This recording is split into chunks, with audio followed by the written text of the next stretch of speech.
தவேகாவின் பொதுச் செயலாளர் அதிரடி கைது. பனையூரை சுற்றி வளைத்த போலீசார். விஜய் வீட்டில் குவிக்கப்பட்ட காவல்துறையினர். சேலத்தில் நடைபெற்ற தமிழக வெற்றிக் கழகத்தின் தவேகா நிர்வாகிகள் ஆலோசனைக் கூட்டத்தில் பங்கேற்க வந்த சூரஜ் என்ற நபர் வெயிலின் தாக்கம் மற்றும் உடல்நலக்குறைவு காரணமாக மயங்கி விழுந்து உயிரிழந்த சம்பவம் பெரும் சோகத்தை ஏற்படுத்தியிருக்கிறது. மகாராஷ்டிராவை பூர்வீகமாக கொண்ட இவர் கடந்த 20 ஆண்டுகளாக சேலத்தில் வசித்து வந்திருக்கிறார். ஏற்கனவே இந்த இதய அறுவை சிகிச்சை செய்து கொண்ட சூரஜ் சுட்டெரிக்கும் வெயிலில் சுமார் 2 மணி நேரத்திற்கும் மேலாக காத்திருந்தபோது மாரடைப்பு ஏற்பட்டு உயிரிழந்ததாக தகவல்கள் தெரிவிக்கின்றன. இந்த சம்பவம் தவேகா தொண்டர்களிடையே அதிர்ச்சியை ஏற்படுத்தியுள்ள நிலையில் கட்சித் தலைவர் விஜய் மற்றும் நிர்வாகிகள் ஆழ்ந்த இரங்கலை தெரிவித்துள்ளனர். இந்த துயர சம்பவத்தை தொடர்ந்து அரசியல் கூட்டங்களுக்கு தமிழ்நாட்டில் சட்டமன்ற தேர்தல் நெருங்கி வரும் நிலையில் அதிமுக தலைமையிலான கூட்டணிக்குள் தொகுதி பங்கீடு தொடர்பான இழுபறி தீவிரமடைந்து வருகிறது. குறிப்பாக தமிழக பாஜக தரப்பில் சட்டசபை தொகுதிகளின் சுமார் 20% கோர திட்டமிட்டுள்ளதாக வெளியாகியுள்ள தகவல் அதிமுக நிர்வாகிகள் மத்தியில் அதிர்ச்சியை ஏற்படுத்தியிருக்கிறது. தமிழ்நாட்டில் மொத்தம் 234 சட்டசபை தொகுதிகள் உள்ள நிலையில் 20% என்பது சுமார் 59 தொகுதிகளாகும். இந்த அளவிலான கோரிக்கை நடைமுறைக்கு வந்தால் கூட்டணி தலைமையிலான அதிமுகவுக்கு கடும் நெருக்கடி உருவாகும் சூழல் ஏற்படுகிறது. இதனால் பாஜக டெல்லி தலைமையின் அழுத்தத்தை அதிமுக பொதுச்செயலாளர் எடப்பாடி பழனிசாமி எவ்வாறு சமாளிக்கப் போகிறார் என்ற கேள்வி அரசியல் வட்டாரங்களில் எழுந்துள்ளது. தேர்தல் நெருங்குவதால் அனைத்து கட்சிகளும் தங்களின் அரசியல் வளர்ச்சியை முன்னிறுத்தி அதிக தொகுதிகளை கைப்பற்ற முயற்சித்து வருகின்றன. அதே நேரத்தில் தனிச்சின்னத்தில் போட்டியிட வேண்டும் என்ற விருப்பத்தையும் பல கட்சிகள் வெளிப்படுத்தி வருகிறது. இதன் காரணமாக திமுக மற்றும் அதிமுக ஆகிய இரு பெரிய கட்சிகளும் கூட்டணி பேச்சுவார்த்தைகளை சுமூகமாக முடிக்க முயற்சி மேற்கொண்டு வருகிறது. இந்த சூழ்நிலையில் பாஜக தரப்பு கடந்த மக்களவைத் தேர்தலின் வாக்கு சதவீதத்தை அடிப்படையாக வைத்து தொகுதிகளை கேட்கும் யுக்தியை கையில் எடுத்துள்ளதாக கூறப்படுகிறது. கடந்த லோக்சபா தேர்தலில் பாஜக 23 தொகுதிகளில் போட்டியிட்டு 9 இடங்களில் 2ஆம் இடமும் 13 இடங்களில் 3ஆம் இடமும் பெற்றது. மொத்தமாக சுமார் 11.4% வாக்குகளை பெற்றிருந்தது. கூட்டணி அளவில் பார்க்கும்போது பாஜக தலைமையிலான தரப்பு சுமார் 18% வாக்குகளை பெற்றதாகவே கணக்கிடப்படுகிறது. இதன் அடிப்படையில்தான் தமிழ்நாட்டில் சுமார் 20% தொகுதிகளை கோர பாஜக தயாராகி வருவதாகவும் கூறப்படுகிறது. ஆனால் பாஜகவிற்கு 59 தொகுதிகளை ஒதுக்கினால் பாமக, அமமுக போன்ற பிற கூட்டணி கட்சிகளுக்கும் கூடுதல் இடங்களை வழங்க வேண்டிய கட்டாயமும் உருவாகும். இது ஒரு காலத்தில் திமுக 123 தொகுதிகளில் மட்டுமே போட்டியிட்ட நிலையை போன்ற சூழலை அதிமுக எதிர்கொள்ள வேண்டிய நிலையை உருவாக்கும் என அதிமுக வட்டாரங்கள் கவலையில் உள்ளன. இந்நிலையிலோ பாஜகவின் ஆரம்ப கோரிக்கை 59 தொகுதிகளாக இருந்தாலும் பேச்சுவார்த்தையின் இறுதியில் 35 முதல் 45 தொகுதிகளை பெறுவதே அதன் இலக்கு என தகவல்கள் வெளியாகியிருக்கிறது. குறிப்பாக பாஜக தேர்தல் பொறுப்பாளர்கள் நியமிக்கப்பட்டுள்ள சுமார் 44 தொகுதிகளை கைப்பற்ற வேண்டும் என்பதில் அக்கட்சியானது கவனம் செலுத்தி வருவதாகவே கூறப்படுகிறது. அதே நேரத்தில் எடப்பாடி பழனிசாமி பாஜகவிற்கான தொகுதி பங்கீட்டை 25 இடங்களுக்குள் முடிக்க திட்டமிட்டு வருவதாகவும் தகவல்கள் தெரிவிக்கின்றன. ஆக மொத்தத்தில் பாஜக அதிமுக கூட்டணிக்குள் தொகுதி பங்கீடு தொடர்பான இந்த இழுபறியானது வரும் நாட்களில் மேலும் தீவிரமாகும் என்றே அரசியல் நோக்கர்களும் கருதி வருகின்றனர். பாஜகவின் கோரிக்கைகளுக்கும் அதிமுக தலைமையின் கட்டுப்பாடுகளுக்கும் இடையிலான இந்த அரசியல் கணக்கு கூட்டணியின் எதிர்கால வடிவத்தை தீர்மானிக்கும் முக்கிய காரியமாகவே பார்க்கப்படுகிறது.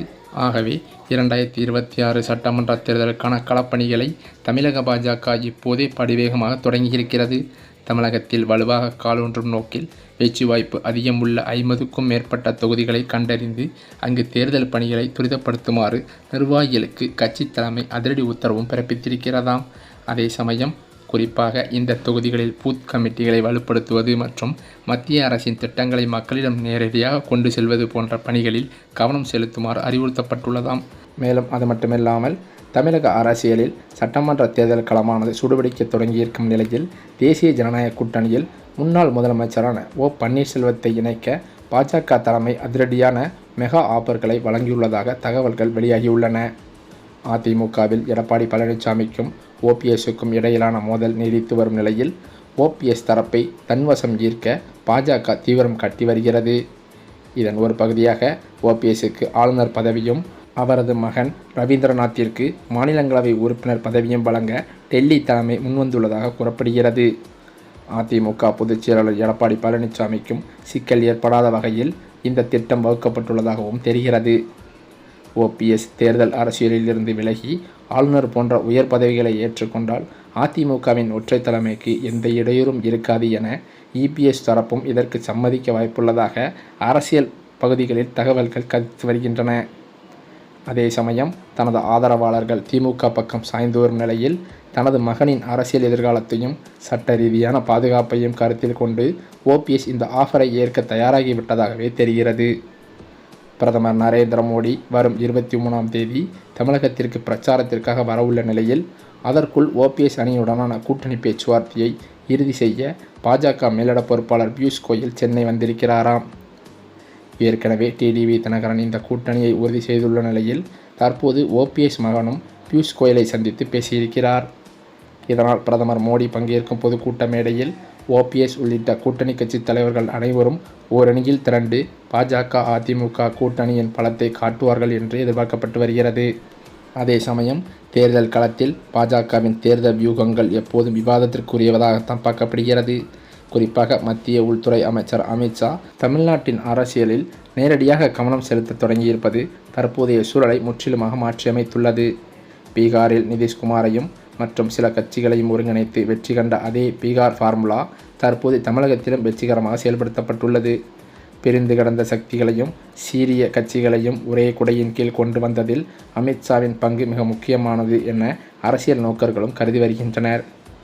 கடந்த சில மாதங்களாக எடப்பாடி பழனிசாமி மற்றும் டிடிவி தினகரன் ஆகிய இரு துருவங்களும் ஒருபோதும் இணைய வாய்ப்பே இல்லை என்ற பிம்பம் கட்டமைக்கப்பட்டிருந்தது.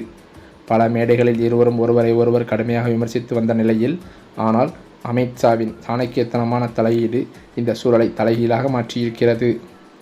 தேசிய நலன் மற்றும் திமுகவிற்கு எதிரான வாக்குகள் சிதறக்கூடாது என்ற ஒற்றை நோக்கத்திற்காக பரஸ்பர வேற்றுமைகளை மறந்து இரு தலைவர்களையும் கைகோர்க்க வைத்திருப்பது பாஜகவின் ராஜதந்திர வெற்றி என்றும் கருதப்படுகிறது.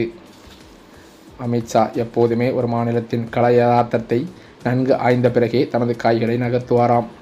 மேலும் தமிழகத்தில் திமுக என்ற மாபெரும் சக்தியை வீழ்த்த வேண்டுமானால் அதிமுகவின் வாக்கு வங்கியை ஒன்றிணைப்பது அவசியம் என்பதை உணர்ந்தே அவர் காய்களை நகர்த்தியிருக்கிறாராம். இபிஎஸ், டிடிவி தினகரன், ஓபிஎஸ் என அனைத்து பிரிவினர்களையும் ஒரே நேர்கோட்டில் கொண்டு வந்திருப்பது அதிமுக தொண்டர்களிடையே ஒரு புதிய எழுச்சியை ஏற்படுத்தியிருக்கிறது.